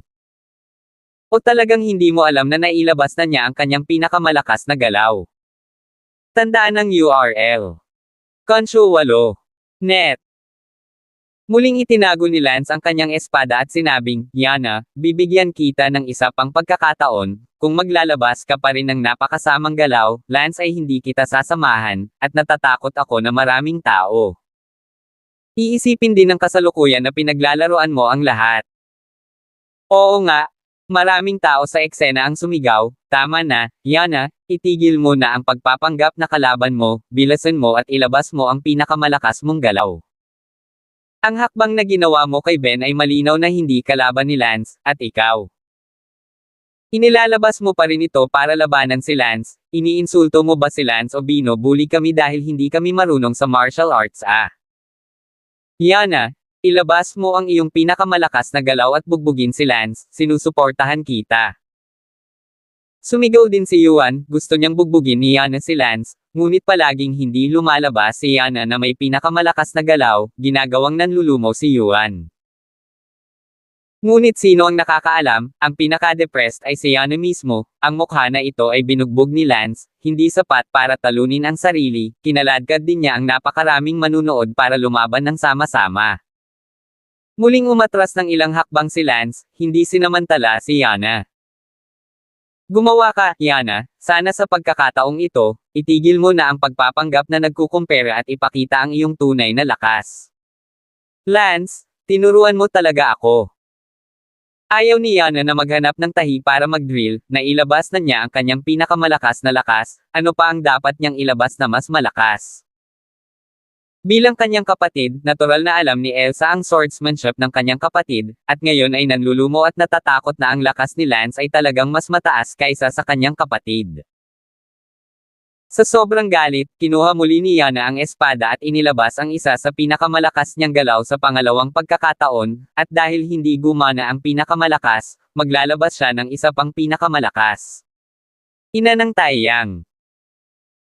Sumasayaw na espada si Yana, biglang tumagas ang espadang Chi kung saan-saan, na parang may mabangis na reksyosa na hamarang sa kanyang harapan, ang hakbang na ito ay hindi lamang sobrang lakas sa opensa, kundi sobrang lakas din sa depensa, kumpara sa just that one move lang yung 9 stances, it was not inferior at all. Si Lance ay pumwesto, isang gumagalaw na paggalaw ng tongling sword technique, at sa isang atake ng espada, ang sword chi sa paligid ng katawan ni Yana ay sumambulat na parang tumutulo na lobo. Nang naramdaman ni Yana ang pagkawala ng figure ni Lance, natagpuan niya ang isang tayback sa kanyang lalamunan, ang talim ng espada sa kanyang balat, at isang pahiwatig ng lamig. Natigilan si Yana doon, sa ikatlong pagkakataon, isang saksak lang ang kailangan ni Lance at mabubutas ang kanyang lalamunan. Wala nang magagawa pa si Yana, naubos na niya ang pareho niyang pinakamalakas na galaw, siya ay ganap na walang laban. Gayunpaman, umalangaw-ngaw ang boses ni Lance, ito na ba ang pinakamasamang hakbang na ginamit mo kay Ben? Tama na iyon. Yana, maaari mo bang ihinto ang paggamit ng hakbang na iyon? Opisyal na kitang hinahamon, nangangahas ka bang ilabas ang iyong pinakamalakas na galaw para labanan ako? Nakakainip din ang audience, at sumigaw, Yana, salamat sa pagiging number 1 expert mo, lagi kang nagkukunwaring nagkukumpara, interesado ka ba? Yana, you are always using the worst moves to deal with Ben? What do you mean? Masyado ka bang mapagmataas sa sarili mo o minamaliit mo si Lance? Damn, sayang naman at supportive pa rin ako sa'yo. Si Yana ay walang katumbas na hinanakit, ang pagkatalo ni Lance ay sapat ng masakit, at ngayon kailangan siyang pag-alitan ng napakaraming tao dahil sa pagpapanggap, hindi talaga siya nagpapanggap, nailabas na niya ang kanyang pinakamalakas na lakas, ito ay si Lance na nagpapanggap. Biglang sumakit ang ilong ni Yana, at lalo siyang umiyak. Sa kasamaang palad, walang nakiramay sa kanya, at sumigaw ang isang estudyante, Grass, sobrang pangit, at may lakas ka pang umiyak. Hindi ito nakita ni Elsa at agad na lumipad palabas. Halika, Lance. Pinandilatan ni Elsa si Lance, talagang hindi siya nakaimik kay Lance. Captain Shu, baka gusto mong makialam. Nasabi ko na hindi ako interesadong kalabanan siya, siya pa ang pinilit kong gawin yun, pero ngayong nakalabas na ako, she hasn't. Hindi ko na ipakita ang kanyang pinakamalakas na lakas. Umirap si Elsa, dito na nagtatapos ang laban mo kay Yana, masama ang pakiramdam niya ngayon, ang kanyang dakilang tiyahin ay darating at hindi niya magawa ang kanyang pinakamalakas na diskarte sa espada. Walang pagpipilian si Chen kundi pagtakpan ang kanyang kapatid, hindi alam kung talagang naisip ni Lance na hindi na ilabas ni Yana ang kanyang pinakamalakas na lakas. Napakamayabang na hamanin ako kahit na masama ang pakiramdam mo. Inalis ni Lance ang kanyang espada. Ang mga manunood ay pinanood ang kapana-panabik na tunggalian na nawawala at sumigaw sa sama ng loob, ang aking damo, kapag ito ay kapana-panabik ay wala na. Kapag hindi dumating si tita, dapat sa ganitong oras. May isa pang estudyante na galit na nagsabi, napakapangit tingnan, at may lakas pa ng loob na lumapit sa tita, damo ko. Ang ibang estudyante, hindi talaga maganda ang kalidad, hindi ba sila makapunta sa tita nila dahil pangit sila? I'm not feeling well, and I'm not able to do well kahit na ang lakas ng loob kong sisihin ang iba. Sumigaw si Elsa, ano ba ang ingay, huwag ka nang bumalik sa klase. Nakita ng karamihan ng mga estudyante na galit si Captain Shu, at biglang lumabas ng stadium sa kulay abo na paraan, pakiramdam na hindi pa sila nagsasaya, at ayaw pang bumalik sa klase, nagrereklamo pa rin sa kanilang mga bibig. Tungkol sa kung bakit si Yana ay may tiyahin ngayon. Si Yana ay nagdadalamati, tinamaan ng malakas ni Lance sa mukha, kahit na ang lahat ay tila naisip na hindi siya natalo, hindi lang niya inilabas ang kanyang pinakamalakas na lakas, ngunit siya mismo ay walang katulad, ang mukha na ito ay tumama, putok. Putok, putok, at wala pa ring tunog. 219. Ang larangan ng palakasan ay unti-unting tumahimik, at lahat ng mga guro at estudyante ay bumalik sa kani-kanilang mga klase, gayon din si Lance. Ang titig ni Lance ay naging mas mapitagan, at walang kamalay-malay, si Lance ay tila naging bundok sa Palanan High School na hindi malalampasan ng sinuman. Kung kaya niyang labanan si Lance, kung hindi, si Lance ay karapat-dapat sa numero 1 eksperto ng Palanan Middle School. Sa isang sasakyan ng pulis, si Yana ay nakatitig sa pagkabigo na nakaupo sa pampasaherong sasakyan, si Elsa na nagmamaneho ng kotse ay papalabas ng paaralan. Sinabi ni Elsa, sige, huwag kang masyadong malungkot. Ate, hindi ako katapat ni Lance, hindi ba alam ng iba iyan, hindi mo ba alam iyon? Sa orihinal, akala ko ay hindi na mahahanap ng Palanan High School ang aking kalaban, ngunit bilang ang resulta, ito ay katawa-tawa. Nanunuyang sabi ni Yana sa sarili. Sinabi ni Elsa, na pagmasdan ko lang ang sword technique ni Lance, nakita ko na ang flaw sa kanyang sword technique, hindi mahirap para sa iyo na talunin siya, tuturuan kita kung paano basagin ang kanyang sword technique kapag bumalik ka. Sa loob ng ilang araw, sasabihin mo na ang iyong dakilang tiyahin ay tapos na, at pagkatapos ay labanan si Lance at talunin siya sa publiko. Talaga. Napatingin si Yana sa kanyang kapatid na may pag-asa. Nako, kakaunting tiwala sa kapatid mo tuturuan kita kung paano basagin ang sword technique ni Lance pagbalik ko. Ngumiti si Elsa. Sa kasamaang palad, saan nalaman ni Elsa na ang psychic sword technique na ginamit ni Lance ay walang iba kundi ang halos hindi nagamit at pinakamasamang set ng sword technique na ginamit ni Lance. Kahit na ang set ng Heavenly Maiden Scattering Flower Sword Techniques ay bahagyang mas malakas kaysa sa psychic sword technique. Hindi dahil sa sadyang hindi ginamit ni Lance ang tunay na malalim na mga diskarte sa espada, ngunit hindi pa ito magagamit ni Lance. Ang mga diskarteng iyon ng malalim na espada ay may pinakamababang kinakailangan sa panlabas na larangan ng martial arts, at mayroong ilang set nang mas malalim pa na mas hinihingi. Nahirapan si Lance na maabot ang Outer Door Realm sa maikling panahon, ang katawan na ito ay hindi ang kanyang katawan mula sa kanyang nakaraang buhay, nagsimula siyang magsanay ng martial arts mula pa noong siya ay bata, ngunit ngayon ang katawan na ito ay masasabi lamang na mayroon nagsimulang magsanay ng martial arts kalahating buwan na ang nakalipas. Isang segundo upang tandaan na basahin ang libro. Aabutin ng hindi bababa sa 1 taon at kalahati para marating ni Lance ang Outer Gate Realm, bukod pa, gusto ni Lance na maglagay ng magandang pundasyon upang mas mabilis niyang malinang ang martial arts realm sa hinaharap, kaya hindi siya nagmamadali upang maabot ang Outer Gate Realm. Sa isang kotse sa labas ng Palanan High School, si Liao Buffalo ay nakaupo sa likod na hanay, at si Yuan ay ayaw pumasok sa klase ngayon. Sa oras na ito, dumating si Harry Lee. Tito Song. Nairita ang puso ni Shelton Liao nang makita niya si Harry Lee, inaasahan niyang walang awang niyang sisipain si Lance hanggang sa mamatay, ngunit siya pala ay napaka-vulnerable. Mayroon ka pa bang iba? Hindi ko hinihiling na umalis ka sa London City. Tumango si Harry Lee at tumalikod para umalis. Sumigaw si Yuan, teka lang, tatay, sa palagay ko ay dapat natin siyang itago dito, bagamat hindi niya kayang talunin si Lance, siya ay binugbog ni Lance ngayon. Pati na rin si Harry Lee ay patuloy na sumunod sa akin. Gayunpaman, ang sweldo ay hindi maaaring ganoon kalaki.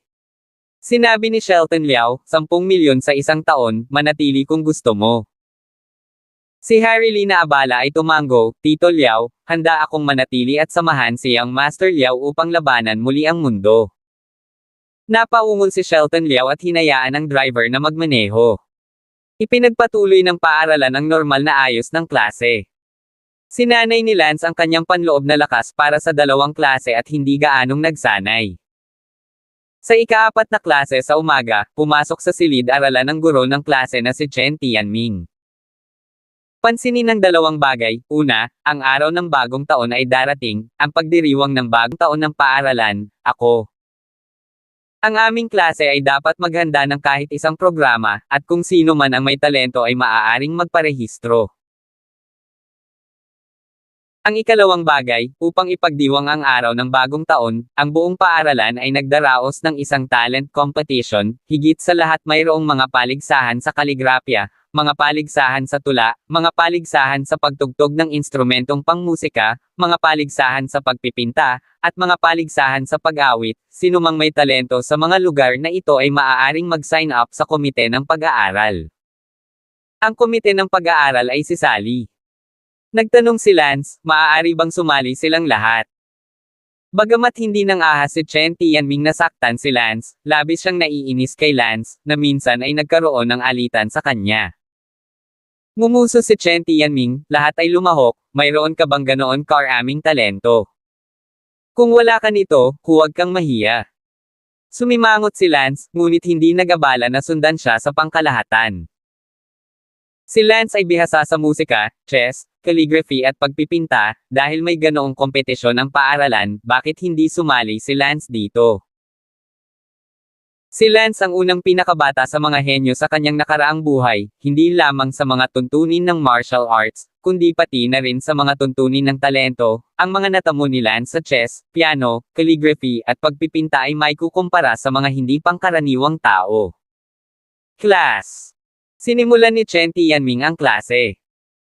Pagkatapos ng klase, tumayo si Sally sa podium at sinabing, may gustong mag-sign up para sa New Year's Day Gala program. At gayon din ang calligraphy, tula, painting, musical instrument performances. Anumang mga kompetisyon sa pag-awit. Kailangan nating tapusin ang listahan mamayang hapon, kaya mag-sign up na tayo. Gayunpaman, walang nag-sign up. Si Sally ay ang miyembro ng komite ng pag-aaral. Ang klase 32 ay kailangang magkaroon ng isang programa para sa araw ng bagong taon. Kung walang nag-sign up, kung gayon si Sally ay kailangang siya mismo ang lumahok. Ang mga kasanayan sa pagsayaw ni Sally ay medyo mahusay. Again, sino ang kasali sa New Year's Day party program? Just act in a skit or something. Sabi ng isang estudyante, mag-aral ka ng committee member, hindi ka marunong kumanta o sumayaw, at hindi ka marunong umarte ng skit, so bakit hindi ka nalang mag-sign up? Di ba nagpunta ka rin sa sayaw last year? Sinabi ni Sally Brown, hindi kayo basta-basta makakapag-sign up taon-taon, taon-taon pinapapunta niyo ako sa sayaw. Sa kasamaang palad, si Sally ay maaari lamang mag-sign up para sa isang sayaw mismo. Nagtanong muli si Sally, calligraphy, tula, pagpipinta, pagtatanghal ng instrumentong pangmusika, patimpalak sa pag-awit, sinumang nag-sign up. Sabi ng isa pang estudyante, study committee, kung magkakaroon kami ng napakaraming talento, kami ay naging mga espesyal. Mga estudyante ngayon, paano ba naman wala silang special talent, sa tuwing kailangan nilang sumali sa iba't ibang aktibidad, hindi pwede at hindi pwede, maglalaro sila ng phone nila araw-araw. Sa oras na ito, ang damo ng paaralan na si Liu Yang ay tumayo at nagsabi, nag-uulat ako ng mga tula. Napakahusay ng akademikong pagganap ni Liu Yang, ang tula ang kanyang matibay na punto, nagsulat siya ng maraming tula, madalas na inilathala sa magazine ng paaralan, at noong nakaraang taon ay nanalo sa ika-4 na pwesto sa kompetisyon ng tula ng kabataan sa lungsod. Okay, bukod kay Liu Yang na sumasali sa patimpalak ng tula, paano naman ang iba? Walang ibang tumayo para magpalista. Sa sandaling ito, tumayo si Lance. Nagulat si Sally nang makitang nakatayo si Lance. Sa impresyon ni Sally, si Lance ay napakasama sa pag-aaral at hindi niya magawang gumawa ng mga tanong sa aplikasyon sa elementarya. Lance, huwag mong sabihing gusto mong mag-sign up. Tanong ni Sally, na tinatawag si Lance sa harap ng buong klase. Medyo nag-iinit ang mukha niya, ngunit hindi siya natatakot na pagtawanan siya ng mga tao. Kung napinatay noon, hindi siya mangangahas na malaman na si Lance ang kanyang bodyguard. Tumawa si Lance, sa mata ni Miss, ganoon na ba ako kawalang talento? Sige, itigil mo na. Sinabi ni Lance, gusto kong magulat ng kaligrafya, pagpipinta, pagtugtog ng instrumento, at tula, kaya iulat ang 4. 220. Galit na sinabi ni Sally, tumigil ka. Nakita ng buong klase ang hindi malinaw na mga mata at mga salita ni Sally kay Lance at nakaramdam ng labis na pagkabalisa na nagpapakita sila ng pagmamahal sa klase. Sabi ni Lance, ay report mo lang. Tiningnan ni Sally ang paraan na gustong iulat ni Lance at nagtanong, sigurado ka bang gusto mong iulat ito? Kalokohan. Sige, isusumbong kita, huwag mo akong sisihin kung nahihiya ka. Sabi ni Sally Brown. Oh. Tumawa si Lance at napabuntong hininga sa loob. Noong unang panahon, sikat ang kanyang talento at bihasa siya sa piano, chess, calligraphy at pagpipinta, ngunit ngayon dito siya ay tinatrato na parang isang scum student. Si Lance ay hindi marunong ng physics, mathematics, or chemistry, pero hindi ibig sabihin nun hindi siya marunong mag-calligraphy, painting, musical instruments, or poetry, Gayun din, dapat kong ipaalam ang aking presensya sa pagkakataong ito, kung hindi ay isipin ng mga tao na ako lang ang marunong lumaban. Naisip ni Lance sa kanyang sarili. Si Sally mismo ay nag-sign up din para sa isang musical instrument competition. Okay ang piano ni Sally dahil siya ay tumutugtog ng piano mula pa noong siya ay bata. Nagkahiwa-hiwalay lamang ang klase pagkatapos ng pagpaparehistro. Sina Lance at Dylan ay nagpunta upang kumain ng magkasama. Si Sally ay orihinal na nais na si Lance ay kumain ng magkasama, ngunit pakiramdam araw-araw ay magkasama. Kung sakaling si Lance ay hindi makaramdam ng pagiging bago, tanghali lamang at si Lance ay kumakain ng magkasama. Bella. Naglalakad sa labas ng paaralan, nakita ko sina Bella at Lina Liang na kumakain ng fast food sa isang restaurant kung saan sila madalas kumain. Lance, kumakain ka rin sa lugar na ito? Abalang tanong ni Bella. Tumanggaw si Lance, sa katunayan hindi niya alam kung bakit siya pumunta dito. Umupo sina Lance at Dylan upang sabay na kumain. Habang kumakain, sinabi ni Dylan, nag-sign up si Lance para sa 4 na kompetisyon ng kaligrafya, tula, pagpipinta, at pagtugtog ng instrumentong pangmusika. Nag-sign up ka ba? Nagulat si Bella at natawa, iniulat para sa napakaraming talent competition. Naku, nagkataon na magaling ako sa lahat ng ito, kaya nag-sign up ako. Sabi ni Lance. Talagang peke magaling sa lahat, hindi ko nakita na napakatalino mo. Tumingin si Lina Liang kay Lance na may pagdududa, siya at si Bella ay hindi talaga naniniwala, gayon pa man, si Lance ay kahit saan, at makapal ang balat niya, kaya hindi nakakagulat na iniulat niya lahat.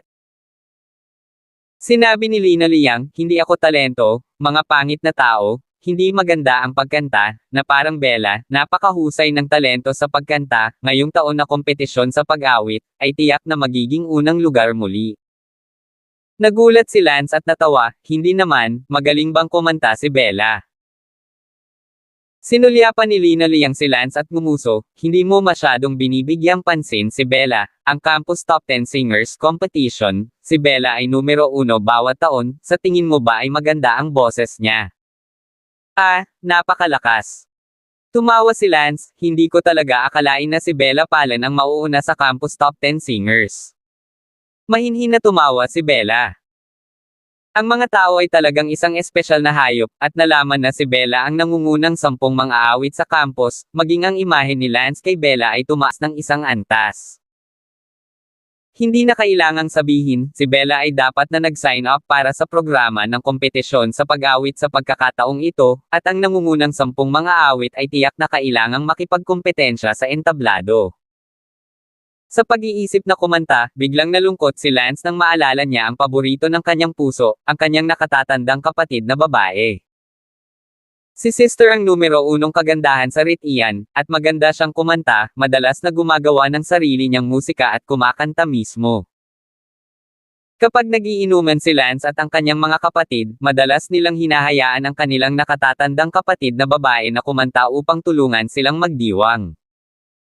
Kaya, nang marinig niya ang pag-awit, ang puso ni Lance ay hindi maiwasang makaramdam ng kirot. Ibinaba ni Lance ang kanyang mga chopstick, wala nang ganang kumain. Bakit hindi ka kumakain? Tanong ni Bella. Ayaw mong kumain, Bella, pwede ba akong magtanong sayo? Ano ba, sabihin mo na, huwag kang magsabi ng kahit isang bagay, 11,000 bagay ang ipinangako sa iyo. Bella Palan, ngunit sa sandaling sinabi niya iyon, namula ang kanyang mukha, na para bang medyo malabo. Hindi na kailangan ng 11,000 piraso, dahil maaari kang kumanta, maaari ka bang kumanta ng isang kanta para sa akin? Malungkot na sabi ni Lance. Kumanta ka ng isang kanta para sa iyo. Medyo nalilito si Bella kung bakit biglang nalungkot si Lance na nagtanong nito. Pwede ba? Siyempre, kakantahin ko ang kahit anong gusto mong marinig. Si Bella ay abala sa pagtango ng kanyang ulo, ngayong nakikita si Lance na mukhang malungkot, si Bella ay nakaramdam ng kirot sa loob. Salamat, kumanta ka ng Green Cloud River para sa akin.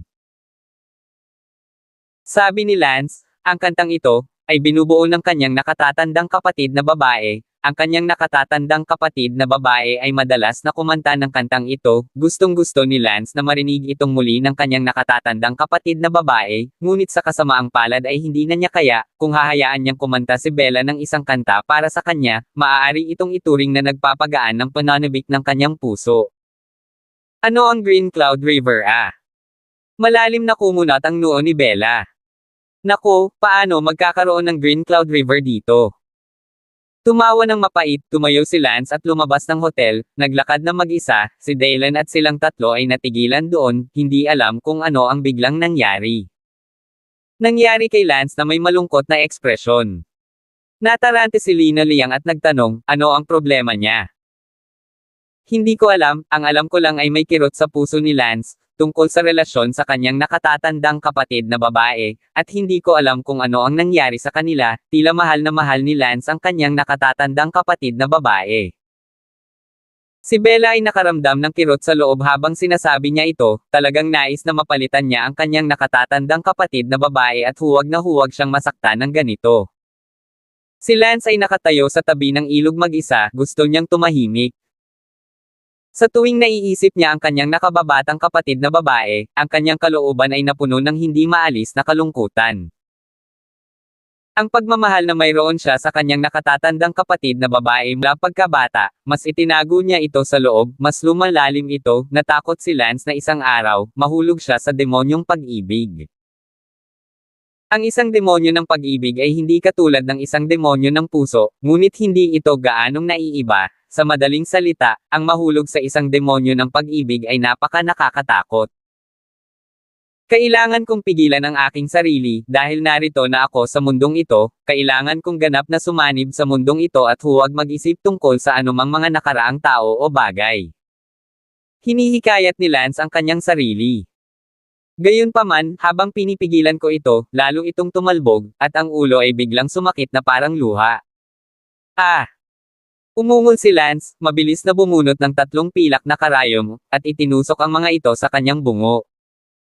Pagkatapos, tulad ng huling pagkakataon, nawalan siya ng malay at nawala ng malay. Walang ibang nakakaalam kung saan nagpunta si Lance, at si Lance ay hindi bumalik sa paaralan buong hapon. Hanggang alas 5 ng hapon ay nagising si Lance mula sa ilog. Nang magising si Lance, nakita niyang gabi na, ngunit bumantong hininga lang siya, hinugot ang 3 pilak na karayom sa kanyang ulo, at pagkatapos ay bumalik sa paaralan. Pagbalik sa paaralan, nagkataong katapusan na ng lahat ng 3 klase. Si Lance ay nakaupo lang sa kotse at naghintay, at hindi pumasok sa silid-aralan. Hindi nagtagal, lumabas ng paaralan si Sally, pinaandar ni Lance ang kotse at tinawag ang babae para sumakay sa kotse. Nang pumasok si Sally sa kotse, mukhang hindi siya masyadong maganda. "What's wrong? Sinong nanggulo sa'yo?" Nakangiting tanong ni Don Lance. "Sino pa kung hindi ikaw? Wala akong klase buong hapon, paano kita ginulo?" Ang lakas pa ng loob mong sabihin, kahit may gagawin ka, at least sabihin mo, kahit may kasama kang babae sa kwarto, hindi ako tutol, bakit hindi ka man lang magsabi? Sa akin, hindi man lang ako nag-e-exist sa mga mata mo. Sabi ni Sally na nawawala, talagang kapag mas nagmamalasakit siya sa isang tao, mas maraming bagay ang maaaring magdulot ng kanyang malungkot na emosyon. Forget what they doing, keep on doing that.